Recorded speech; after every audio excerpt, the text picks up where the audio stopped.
Shalom and welcome to the Theological channel, where we look at the ancient manuscripts of the Bible and then ask the question, what was it that the authors of this ancient literature were trying to communicate to their readers?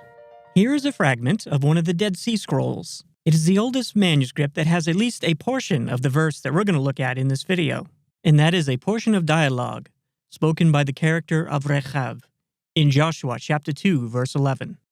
Here we read, Lo kama od ruach be'ish, which is a Hebrew turn of phrase that means something like a feeling of panic or dread. Here is Joshua 2:11 in the Aleppo Codex, which is the oldest manuscript that has this verse completely intact. Now let's see if we can work out what it was that the author of this text was actually trying to communicate to their readers. But before we work through a word-for-word translation of this verse, let's begin with some context. The book of Joshua is part of the Deuteronomic history, or the former prophets, as they're called in the Hebrew Bible. They were composed sometime during or just after the exile. The nations of Israel and Judah have been destroyed, and these theological works attempt to answer the question, how did this happen? They do this by analyzing the history of the two nations and presenting the reader with examples of both faithfulness and faithlessness, and showing that the reason that these two nations are now no more is that they acted faithlessly and broke the covenant that they had with their God, and the exile is the consequence of that betrayal. The episode in this history that is the context of the passage that we're looking at is the Battle of the city of Jericho. So this is very early in Israel's history. Being confident about the exact date is difficult. Sufficient for our purposes here is to say that it was in the late Bronze Age. Moses was dead, and Joshua was now the leader of the Israelites. They were about to cross the Jordan River and enter the land that God had promised to give them. Jericho was a Canaanite settlement on the northern end of the Dead Sea. There is archaeological evidence that there was a settlement at this site as far back as 10,000 BCE. At the time of our story, it was an important Canaanite settlement, strategically located at an important crossroads. The settlement was surrounded by arable land and had an abundant supply of fresh water due to a nearby spring. And here's an image of how the site looks today. And this mound is all that's left of the ancient Canaanite settlement of Jericho. The verse we're looking at is a piece of dialogue spoken by the character of Rahab. And where it fits into the narrative of the book of Joshua is the Israelites were camped on the eastern side of the Jordan River, and Joshua sent 2 spies across the river to scope out Jericho and its defenses. The text says that the 2 spies came into the house of the prostitute whose name was Rahab and lodged there. The 2 spies were noticed, and the king of Jericho was informed, and he sent his guards to try and apprehend them. When the guards came to the house of Rahab, looking for the spies, she hid them and told the guards that they had already left and were now on their way back across the Jordan River. The bit of dialogue that we're interested in here is her explanation for why she was helping the Israelites, even though she was a Canaanite living in Jericho. Here is a translation of the reason she gave. So this is Rahab speaking to the 2 Israelite spies. I know Yahweh has given you this land. We are all afraid of you. Everyone in the land is living in terror. We have heard how Yahweh made a dry path for you through the Sea of Reeds when you left Egypt. We know what you did to Sihon and Og, the 2 Amorite kings east of the Jordan River, those who you completely destroyed. No wonder our hearts have melted in fear. No one has the courage to fight after hearing such things. For Yahweh, your God, is supreme God of the heavens above and the earth below. Now swear to me, by Yahweh, that you'll be kind to me and my family, since I have helped you. Give me some guarantee that when Jericho is conquered, you will let me live along with my father, mother, my brothers and sisters, and all of their families. Returning to our manuscript, here is verse 11 of chapter 2, and this is Rahab speaking to the 2 Israelite spies. ונשמע וימש לבבנו ולא קמה עוד רוח באיש מפניכם כי יהוה אלוהיכם הוא אלוהים בשמיים ממעל ועל הארץ מתחת. The first clause, ונשמע. We have the wa consecutive with the verb shema, meaning to hear. So this is and when we heard. Then we have woyimash, which is the wa consecutive with the verb masas, meaning to melt. So we have and melted. Levavenu is heart, with the first person plural pronoun. So our heart. Lo is and not. Kama is means to get up. And od is remain or continue. And then we have ruach, which is breath, and be'ish, from ish, meaning man. So this is like in each, or in each person. Me is the prefix, meaning from. Pene is face, or in front of, with the second person plural pronoun. So this is from before you. So what we have is Rahab using two idioms to describe the people of Jericho as being in a state of fear and panic. And when we heard, our hearts melted, and our breath did not remain in anyone, before you.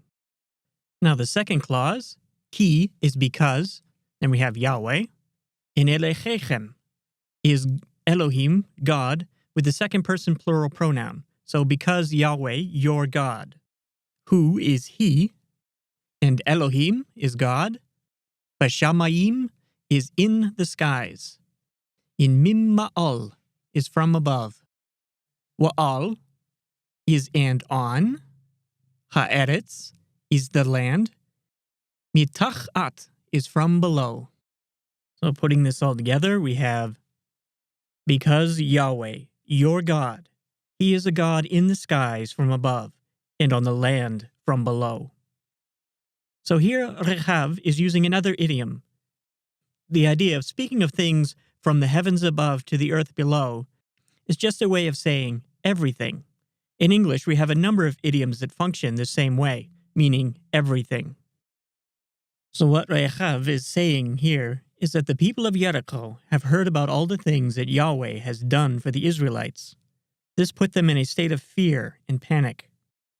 And this also led her to the conclusion that Yahweh is the God of everything. And thus, she decided to act accordingly, which meant helping the spies. She even helped them escape the city undetected. Her house being at or in the wall of the city, she let them climb down outside the wall by means of a red rope. Rahab also requests of the spies that the Israelites spare her and her family. The two Israelite spies make a kind of covenant with her. They promise to spare Rahab and her family, although there are some stipulations to this agreement. She must not tell anyone about the spies, and she must hang the red rope out her window as a signal to the Israelites.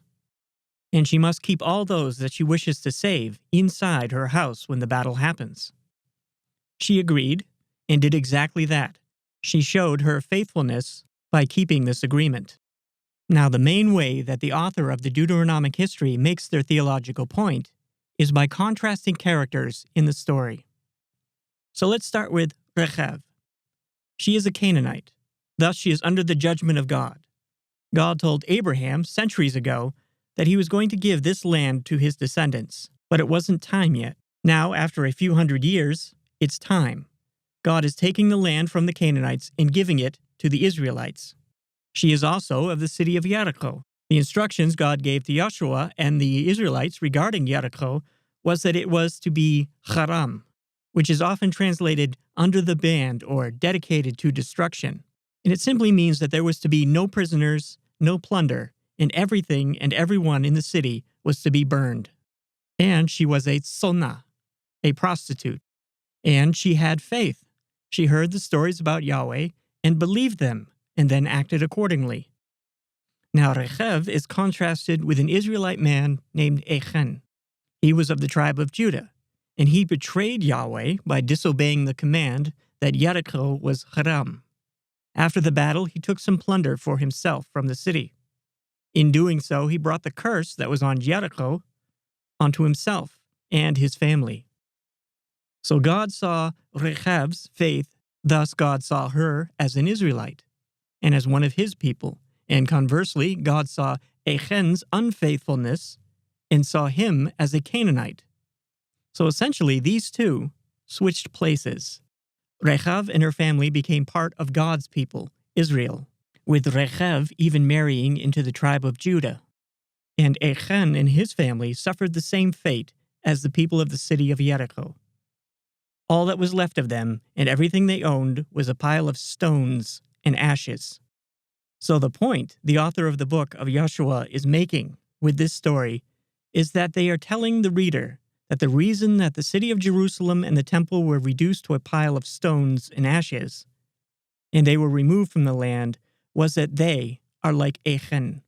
They were unfaithful to Yahweh.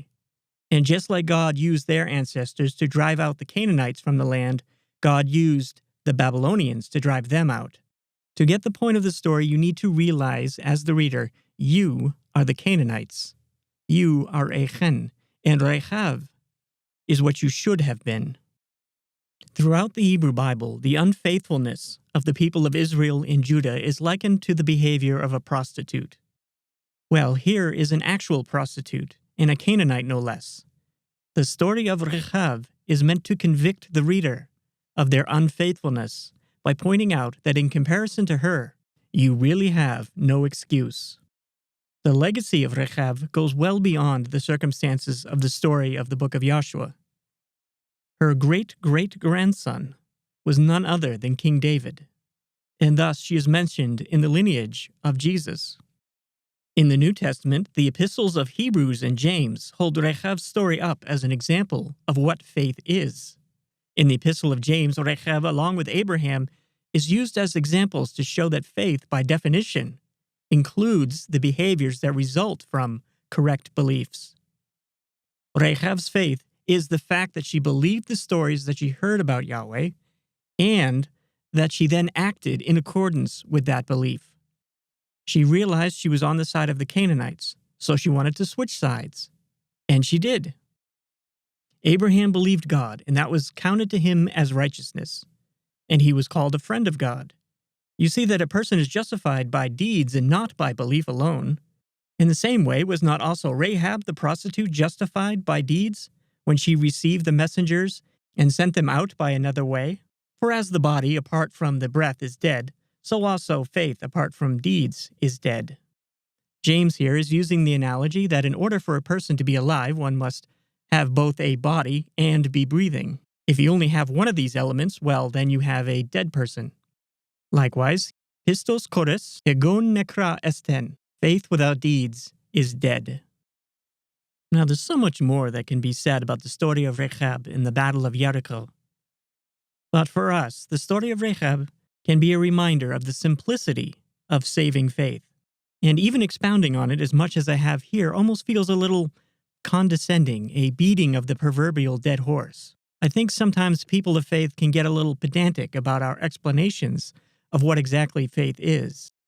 So hopefully you can see that the story of Rahab and her simple declaration and actions of faith serve as an explanation to the original readers of why the nations of Israel and Judah were destroyed. And for us, the story of Rahab serves as a reminder of the simplicity of saving faith. It's simply trusting that God is who He says He is, and acting accordingly. So the question for your contemplation is this. Given that saving faith is simply believing the revelation that God has provided and acting accordingly, why do you think it is that we make the expression of faith so complicated?